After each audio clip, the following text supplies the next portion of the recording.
형님, 황수로 형님 맞으세요? 뉴욕 한복판 엠파이어 스테이트 빌딩 앞.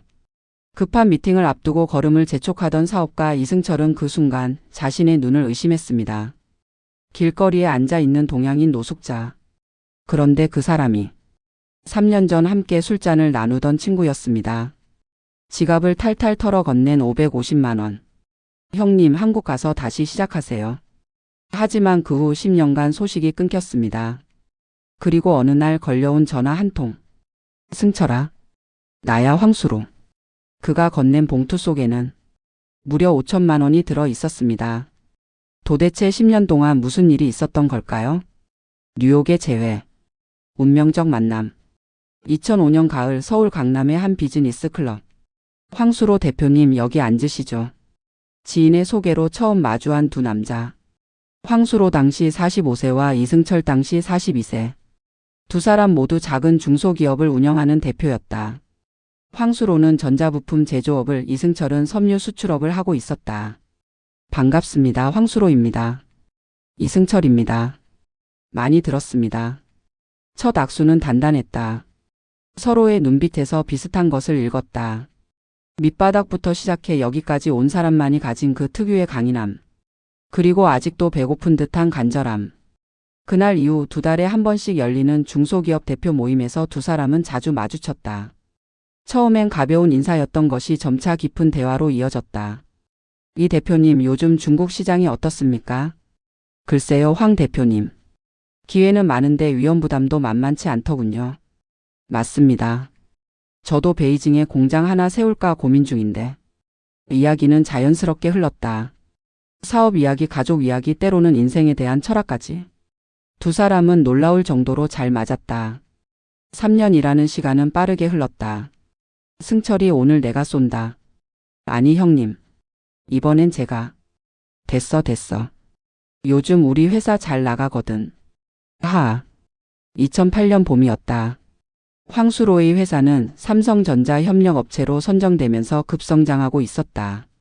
이승철의 회사 역시 유럽 바이어들과의 계약이 늘어나며 호황을 누리고 있었다.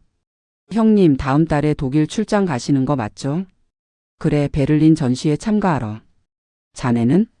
저도 프랑스 파리로 갑니다. 시기가 비슷하네요. 그럼 유럽에서 한번 보자고. 둘은 첫 잔을 부딪혔다. 그때만 해도 미래는 밝아 보였다. 2008년 가을 리먼 브라더스 사태. 전 세계 경제가 요동쳤다. 한국의 중소기업들도 직격탄을 맞았다. 여보세요? 황 대표님? 이승철은 몇 번이고 전화를 걸었다. 하지만 황수로의 전화는 받지 않았다. 문자에도 답이 없었다. 무슨 일이 있나? 불안한 마음에 황수로의 회사로 직접 전화를 걸었다. 죄송합니다만 사장님께서는 출장 중이십니다. 언제 돌아오시는지? 그건 저희도. 직원의 목소리가 어둡게 가라앉았다. 며칠 후 다른 대표들과의 모임에서 이승철은 황수로에 대한 소문을 들었다. 못 들었어요? 황 대표 회사가 요즘 많이 어렵다던데. 삼성전자 납품 계약이 갑자기 취소됐다더군요. 자금 사정이 안 좋아서 직원들 월급도 밀린다는 소문이. 이승철은 가슴이 철렁했다. 하지만 그도 당시 여러 문제로 정신이 없었다. 유럽 바이어들이 주문을 줄이면서 재고가 쌓이고 있었고 새로운 시장을 개척해야 했다. 형님, 힘든 시기지만 꼭 버티시길. 마음속으로만 빌 뿐이었다. 그러나 역설적이게도 이승철의 사업은 위기를 기회로 만들었다. 미국 시장에 집중 투자한 것이 주요했다. 2009년부터 미국 대형 유통업체들과의 계약이 성사되기 시작했다. 2010년, 2011년 매출은 기하급수적으로 늘어났다. 사장님, 이번 주 LA 출장 일정 확정됐습니다. 다음 주는 시카고, 그 다음 주는 뉴욕이죠? 네, 정신 없으시겠습니다. 이승철은 미소 지었지만 마음 한켠에는 늘 황수로에 대한 미안함이 자리했다. 형님은 지금 어떻게 지내고 계실까? 하지만 연락할 방법이 없었다. 예전 번호는 영구 결번이었고 회사는 문을 닫았다는 소문이었다. 5년이라는 세월이 흘렀다. 2013년 11월 뉴욕. 사장님, 비행기가 30분 연착됐습니다. 뭐? 그럼 바이어 미팅 시간에 늦겠는데? 이승철은 JFK 공항에 도착하자마자 택시를 잡아탔다. 엠파이어 스테이트 빌딩 빨리 부탁합니다. 오케이 서. 택시는 맨해튼 중심가로 질주했다. 이승철은 시계를 보며 조바심을 냈다. 이번 미팅은 정말 중요했다. 미국 최대 백화점 체인과의 계약이 걸린 자리였다. 성사되면 연 매출 100억 원 이상의 효과가 있었다. 제 시간에만 도착하면 34번가에서 택시가 멈췄다. 엠파이어 스테이트 빌딩이 우뚝 솟아 있었다. 생크유. 이승철은 서둘러 내렸다. 빠른 걸음으로 건물 입구를 향해 걸었다. 차가운 11월의 바람이 얼굴을 스쳤다. 그때였다. 건물 외벽 모퉁이 지하철 입구역. 한 동양인 남자가 고개를 숙인 채 바닥에 앉아 있었다. 남루한 옷차림. 더러워진 모자. 앞에 놓인 종이컵.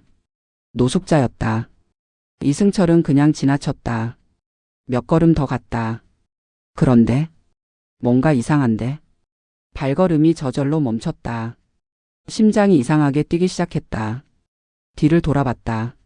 노숙자의 옆모습. 움츠린 어깨. 그 각도. 설마. 이승철은 천천히 다시 그쪽으로 걸어갔다. 가까이 갈수록 심장은 더 빠르게 뛰었다. 3m, 2m, 1m. 그리고 그 얼굴을 봤을 때 이승철은 그 자리에 얼어붙었다. 믿을 수가 없었다. 믿고 싶지 않았다. 하지만 틀림없었다. 황수로 형님? 목소리가 떨렸다. 앉아있던 남자가 천천히 고개를 들었다. 수척한 얼굴. 무기력한 눈빛. 하지만 분명 황수로였다. 형님 맞으시죠? 황수로 형님. 이승철은 무릎을 꿇고 앉았다. 손이 부들부들 떨렸다. 황수로는 이승철을 바라봤다. 하지만 반응이 없었다. 마치 넋이 나간 사람처럼 허공만 응시했다. 형님, 접니다. 이승철이에요. 기억 안 나세요? 이승철이 황수로의 어깨를 잡고 흔들었다. 그제야 황수로의 입술이 움직였다. 승철이? 네, 저예요, 형님. 승철이가. 왜 여기? 황수로의 목소리는 바람 빠진 풍선처럼 힘이 없었다. 형님 도대체 무슨 일이 있었던 겁니까? 이승철은 옆에 앉으며 물었다. 주변 사람들의 시선 따위는 신경 쓰지 않았다. 황수로는 한참을 말없이 앞만 바라보다가 마치 자신에게 말하듯 중얼거리기 시작했다. 2008년이었지. 회사가 무너졌어. 삼성 계약 취소되고 자금줄이 막히고 직원들 월급 못 주고 은행 빚이 산더미처럼 쌓였어. 집도 공장도 다 팔았지. 그래도 모자랐어. 황수로의 목소리에 감정이 돌아오기 시작했다. 하지만 그것은 슬픔이 아니라 무언가 무너진 사람의 목소리였다. 마지막 기회였어. 미국 바이어 하나가 우리 제품에 관심이 있다고 했거든. 그래서 마지막 남은 돈 다 긁어 모아서 뉴욕으로 왔지. 2009년 3월이었어. 그래서요? 한 달 동안 호텔에서 샘플 준비하고 미팅 준비하고. 간절했어. 이것만 되면 다시 일어설 수 있다고 생각했지. 황수로가 쓴 웃음을 지었다. 미팅 날 엠파이어 스테이트 빌딩 23층이었어. 바이어 대표를 만났지. 1시간 동안 프레젠테이션 했어. 자신 있었어. 결과는? 거절당했어. 황수로의 목소리가 갈라졌다. 죄송하지만 당신 회사의 생산 능력으로는 우리 물량을 감당할 수 없습니다. 게다가 신용도 문제로 계약을 진행할 수 없습니다. 그게 답이었어. 그 순간 모든 게 끝났어. 한국에 돌아가면 파산 선고받는 거였어. 빚쟁이들이 기다리고 있었지. 가족들 얼굴을 볼 수가 없었어. 그래서 여기 남으신 겁니까? 황수로가 천천히 고개를 끄덕였다. 호텔비 다 떨어지고 귀국할 비행기 표도 환불했어. 그 돈으로 몇 달은 버틸 수 있었거든. 근데 몇 달이 몇 년이 됐어. 이렇게 거지가 됐지. 이승철은 눈시울이 뜨거워졌다. 3년 전 함께 웃고 떠들던 그 당당했던 황수로 형님이 이렇게. 가족들은? 아내한테는 사업 때문에 미국에 장기 출장 왔다고 거짓말했어. 처음엔 한 달에 한 번씩 전화했는데 점점 전화할 수가 없더라고. 목소리 들으면 너무 괴로워서. 그러다 연락이 끊겼지. 아마 이혼했을 거야. 애들도 아버지 없는 줄 알겠지. 이승철은 주먹을 불끈 쥐었다. 가슴이 찢어지는 것 같았다. 형님, 왜 저한테 연락하지 않으셨어요? 제가 도와드렸을 텐데. 어떻게 연락해? 이 꼴로. 창피해서. 황수로가 자신의 더러운 옷을 내려다봤다. 이승철은 더 이상 참을 수 없었다. 형님, 일단 한국 가세요. 뭐? 한국 가서 다시 시작하세요. 아직 늦지 않았어요. 승철아, 난 이미 끝난 사람이야. 아닙니다. 한국 가서 다시 보자고요.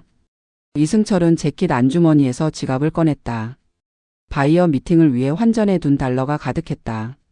형님, 이거 가지세요. 안 돼. 이럴 순 없어. 받으세요. 제발요, 형님. 이승철은 지갑 속 현금을 모두 꺼냈다. 5,000달러가 조금 넘었다. 한국 돈으로 약 550만 원. 이걸로 비행기 표 사시고 한국 가서 다시 시작하세요. 형님은 할 수 있어요. 황수로의 눈에서 눈물이 흘러내렸다.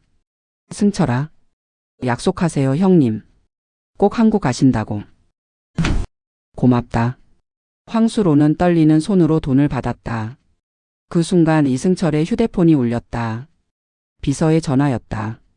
사장님, 어디세요? 바이어분들이 벌써 도착하셨대요. 아, 지금 바로 갑니다. 이승철은 황수로의 손을 꽉 잡았다. 형님, 제가 급한 미팅이 있어서 연락처 남겨드릴게요. 한국 도착하시면 꼭 연락 주세요. 명함을 황수로의 손에 쥐어주고 이승철은 뛰어서 건물로 들어갔다. 뒤돌아보니 황수로가 여전히 그 자리에 앉아 손에 쥔 돈과 명함을 멍하니 바라보고 있었다. 한국으로 돌아온 이승철. 일주일, 한 달, 석 달. 황수로에게서 연락은 오지 않았다. 형님, 한국에 가긴 하신 걸까? 이승철은 명함에 적힌 번호로 몇 번이고 전화를 걸었다. 하지만 통화 연결음조차 들리지 않았다. 제발. 무사하시길. 시간은 흘렀다. 2014년, 2015년, 2016년. 이승철의 사업은 계속 성장했다. 직원은 10명에서 200명으로 늘었다. 공장도 2개 더 지었다. 매출은 500억 원을 넘어섰다. 하지만 성공할수록 황수로 형님이 더 생각났다. 형님은 지금 살아계시긴 한 걸까? 밤마다 뉴욕의 그 장면이 떠올랐다. 바닥에 앉아있던 황수로의 모습. 그 절망적인 눈빛. 2020년, 2021년, 2022년. 코로나 팬데믹을 겪으며 세상은 또 한 번 변했다. 하지만 이승철의 회사는 오히려 더 성장했다. 온라인 시장으로의 전환이 성공적이었다. 어느덧 이승철도 62세가 됐다. 2023년 봄 어느 목요일 오후. 사장님, 중국 바이어 미팅 자료 준비됐습니다. 수고했네. 내일 아침 일찍 공항으로. 그때 이승철의 휴대폰이 울렸다. 모르는 번호였다. 누구지? 요즘 스팸 전화가 많아서 안 받으려다가 왠지 모를 예감에 전화를 받았다. 여보세요? 승철이? 그 목소리. 이승철은 심장이 멈추는 줄 알았다. 형님. 맞아. 나야, 황수로. 형님. 정말 형님이세요? 이승철은 벌떡 일어섰다. 직원들이 놀라 쳐다봤다. 그래. 미안하다. 이제야 연락하게 돼서. 아니에요. 무사하신 것만으로도. 지금 어디세요? 한국이야. 서울 노원구에 있어. 한국에? 언제 오셨어요? 10년 전이야. 내가 준 그 돈으로. 황수로의 목소리가 떨렸다. 승철아, 그때 정말 고마웠어. 내가 아니었으면 난 뉴욕 거리에서 죽었을 거야. 그런 말씀 마세요, 형님. 한국 와서 처음엔 정말 힘들었어. 모텔 허드렛 일부터 시작했지. 공사판 막노동도 했고 식당 설거지도 했고. 근데 포기 안 했어. 내가 해준 말이 계속 생각났거든. 다시 시작하세요라고 했잖아. 그 말이 내 머릿속에서 떠나지 않았어. 형님. 5년 전부터 작은 냉면집을 시작했어. 노원구 상계동에 있는 조그만 가게야. 평수도 15평밖에 안 돼. 근데 장사가 제법 되더라고. 황수로가 웃었다. 10년 만에 듣는 그 웃음소리였다. 맛있다고 소문이 나서 손님들이 많이 와. 아침 6시에 열어서 밤 10시까지 일해. 힘들지만 행복해. 정말 다행입니다, 형님. 승철아, 밥 한번 먹자. 내 얼굴 좀 보고 싶다. 당연하죠. 언제 뵐까요? 3일 후 어때? 토요일 저녁. 좋습니다. 어디서 만날까요? 강남역 근처에 좋은 생고기집 하나 알아. 거기서 만나자. 토요일 저녁 6시. 강남역 인근의 한 생고기집. 이승철은 30분 일찍 도착했다. 너무 떨렸다. 10년 일하는 시간이 어떻게 형님을 변화시켰을까? 6시 정각. 식당 문이 열렸다. 한 남자가 들어왔다. 황수로였다. 하지만 뉴욕에서 봤던 그 남루한 모습이 아니었다. 깨끗한 정장 차림. 단정하게 빗은 머리. 무엇보다 눈빛이 살아 있었다. 승철아. 형님. 두 사람은 꼭 껴안았다. 형님 정말 잘 되셨네요. 다 내 덕분이야. 자리에 앉은 두 사람. 소주잔이 오갔다. 그동안 어떻게 지내셨어요? 말도 마. 한국 돌아와서 첫 1년은 정말 지옥이었어. 황수로가 소주를 단숨에 들이켰다. 노숙자 쉼터에서 잤어. 거기서 하루 세끼 먹고 아르바이트 자리 알아보고 일용직으로 공사장 다니고 그렇게 1년 버텼지. 가족분들은? 아내랑 2015년에 정식으로 이혼했어. 애들도 연락 안 해. 내가 버린 가족이니까. 황수로의 표정이 잠시 어두워졌다. 그래도 후회는 안 해. 내가 선택한 길이니까. 대신 죽기 살기로 일했어. 새벽 5시에 일어나서 밤 12시까지. 쉬는 날도 없이. 그래서 냉면집을. 5년 전 2018년에 모아둔 돈으로 작은 가게 하나 얻었어. 냉면이랑 만두 파는 조그만 식당. 황수로의 눈이 반짝였다. 처음엔 하루 손님이 10명도 안 왔어. 근데 정성껏 만들었어. 육수는 12시간 끓이고 면은 매일 직접 볶고. 그랬더니 소문이 났어. 상계동 냉면 맛집이라고. 대단하세요, 형님. 지금은 하루 100명 넘게 와. 주말엔 줄 서서 기다려. 직원도 3명 뒀어. 수입도 나쁘지 않아. 한 달에 순수익이 500만 원은 나와. 정말 자랑스럽습니다. 이승철이 황수로의 손을 꽉 잡았다. 근데 승철아. 황수로가 진지한 표정으로 이승철의 손을 맞잡았다. 넌 내 은인이야. 평생 잊을 수 없어. 내가 뉴욕에서 건네준 그 돈이 내 인생을 바꿨어. 아닙니다, 형님. 제가 한 건 별거 아니에요. 아니야. 그게 전부였어. 그 돈이 없었으면 난 정말 뉴욕 거리에서 얼어 죽었을 거야. 내가 내 생명을 구한 거야. 황수로가 가방에서 서류 봉투 하나를 꺼냈다. 그래서 준비했어. 이게 뭡니까? 열어봐. 이승철이 봉투를 열었다. 안에 수표가 들어 있었다. 5천만 원. 형님, 이게 무슨. 내가 준 돈의 10배야. 정확히는 5,500만 원 해야 하는데 계산하기 쉽게 5천으로 했어. 안 됩니다. 이럴 수 없어요. 이승철이 봉투를 도로 밀었다. 꼭 받아야 해. 이게 내 자존심이야. 형님, 전 그냥. 승철아. 황수로의 목소리가 단호해졌다. 난 10년 동안 이 순간만 기다렸어. 내게 빚을 갚을 수 있는 날을. 매일 냉면 팔면서 조금씩 모았어. 5년 걸렸어. 형님, 제발 받아줘. 이거 안 받으면 난 평생 내게 빚진 사람으로 살아야 해. 그건 싫어. 난 다시 떳떳한 사람이 되고 싶어. 황수로의 눈에 눈물이 맺혔다. 이승철도 울컥했다. 내가 나한테 해준 게 뭔지 아니?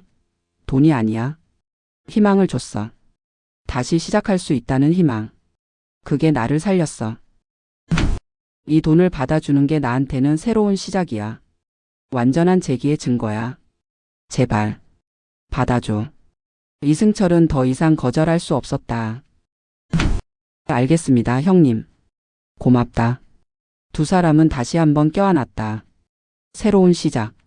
그날 밤 집으로 돌아온 이승철. 책상 위에 놓인 서류 봉투를 바라봤다. 5천만 원. 하지만 이승철에게 이 돈은 단순한 현금이 아니었다. 이것은 한 인간의 존엄이었다. 절망에서 일어선 의지의 증거였다. 그리고 진정한 우정의 상징이었다. 형님. 이승철은 미소 지었다. 그리고 결심했다. 이 돈으로 장학재단을 만들기로. 어려움에 처한 중소기업인들을 위한, 황수로처럼 다시 일어설 기회가 필요한 사람들을 위한. 다음 날 이승철은 황수로에게 전화를 걸었다.